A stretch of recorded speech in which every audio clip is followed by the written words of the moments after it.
Hello and welcome to Public Pictures Theater for our feature presentation of Winchester 73 starring Jimmy Stewart. We're here at the Indiana Jimmy Stewart Museum to watch this film tonight. Winchester 73 was released on July 12, 1950 by Universal Pictures. As part of a publicity campaign for the film, Universal Pictures sponsored a contest to find some of the rare remaining 1 of 1,000 Model 1873 Winchester rifles, which brought a spotlight on antique gun collecting. The winner received a new Winchester Model 1894 rifle. Jimmy Stewart was credited this film with saving and redefining his career after a series of post-war flops. The filmmakers did not have the budget to pay Jimmy Stewart his requested fee of $200,000, but he suggested a deal which was the first of its kind to pay him a cut of profits instead of his requested fee. As you're watching this film, in the famous scene where Jimmy Stewart shoots the bullet through the postage stamp, this was not Hollywood magic, but was actually performed successfully by Herb Parsons, who is known as the showman shooter. To make the film more authentic, Jimmy Stewart spent a lot of time practicing with his rifle so he would look like authentic Westerner. Also, James Stewart was named the winner of the 3rd annual Reno Silver Spurs Award as Best Western Actor of 1951 for his performance. This is also included in the 1001 Movies Watch Before You Die list, along with the Pandora Box and Night of the Living Dead, which have also been featured here on Public Pictures Theater. So please sit back and enjoy Indiana's hometown hero, Jimmy Stewart, and Winchester 73 here on Public Pictures Theater.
Welcome back to Public Pictures Theater. We hope you enjoyed our showing of Winchester 73.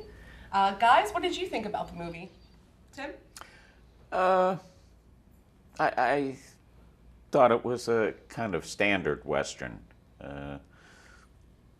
Knowing Mr. Stewart has done a number of Westerns, this one to me seemed a little pale by comparison. Okay.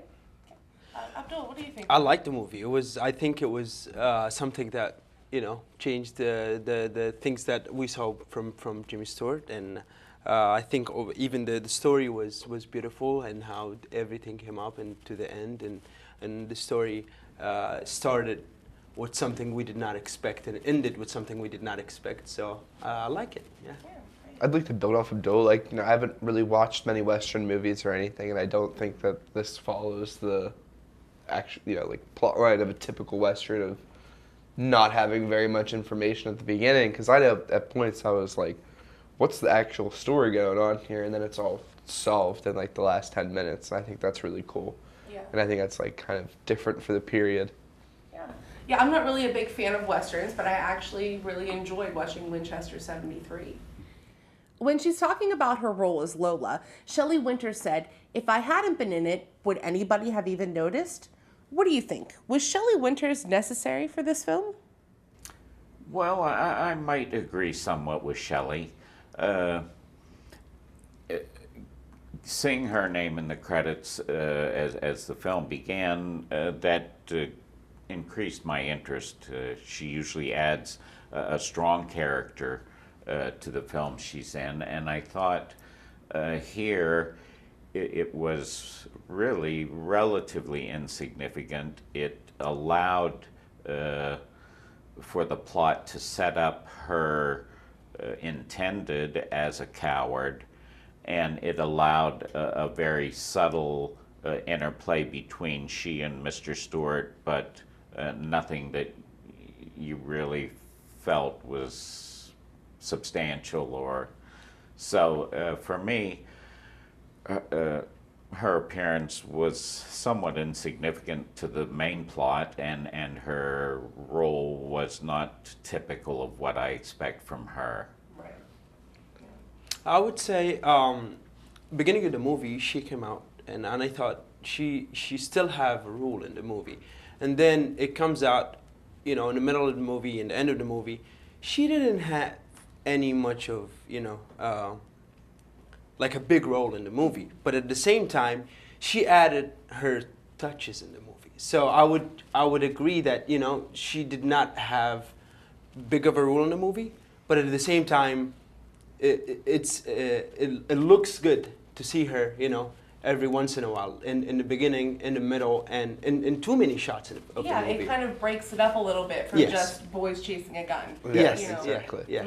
And I think like the one thing like I was thinking about was that she was kind of like the damsel in distress kind of thing until about halfway through the movie when she's like, well, this guy's over here is bad news, and that kind of sets off Stewart like, oh, maybe we should like look into this guy. So I think maybe, her role was kind of slightly insignificant, but I think that there also was moments where she actually did play a somewhat kind of vital role.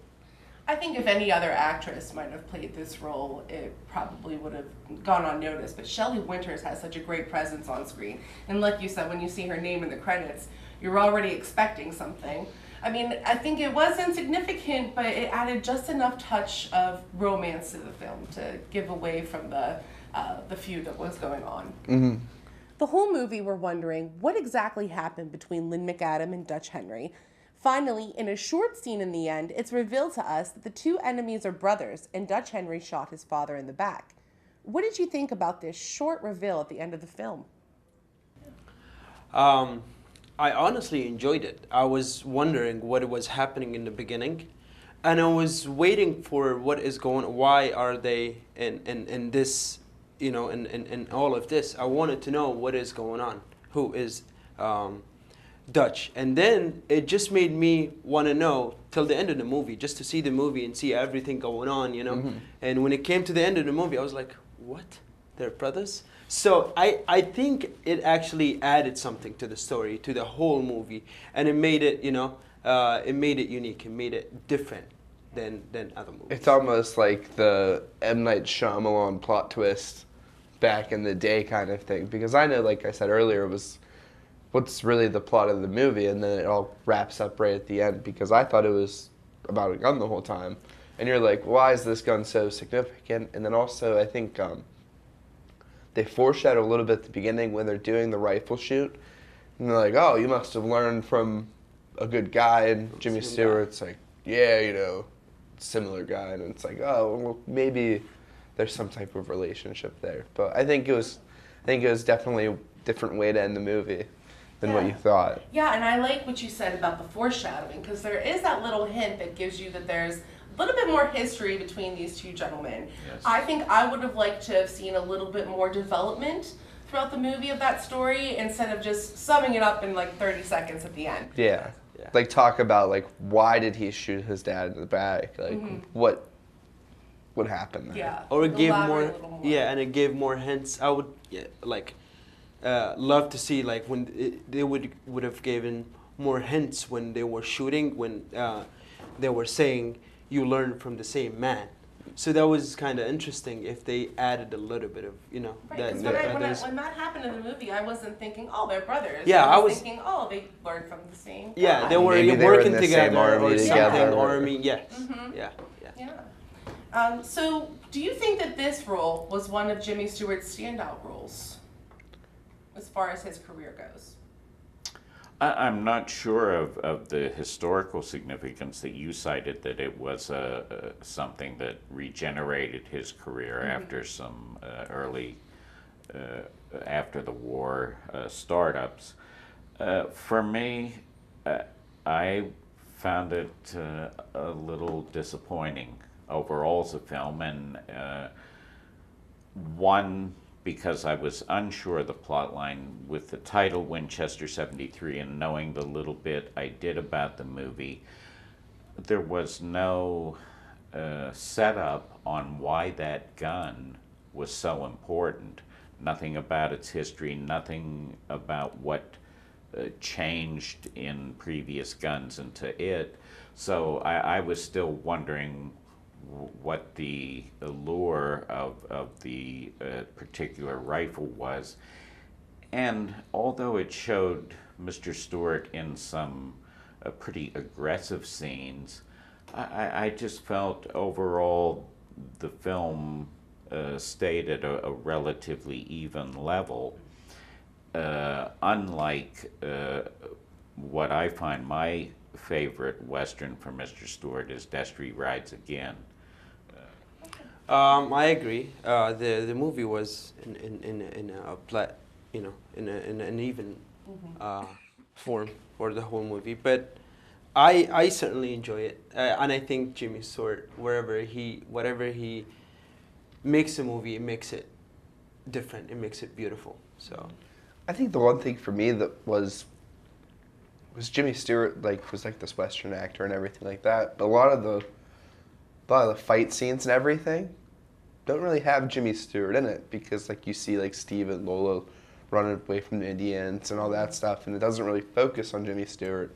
So I could see how some would say this may not be his best role, but I think also I believe I read online was that with working with the director of this film, he helped James Stewart kind of change his acting style, kind of, which made him a little bit more aggressive, kind of, per se, which I think was a good movie for him to try his different style, I guess. Yeah, I mean, that makes sense. I think Jimmy Stewart is a great actor, but I think there were a lot of things in this film working against him that kept his role kind of at a lower grade as compared to some of his other films. Well, that's all we have time for tonight.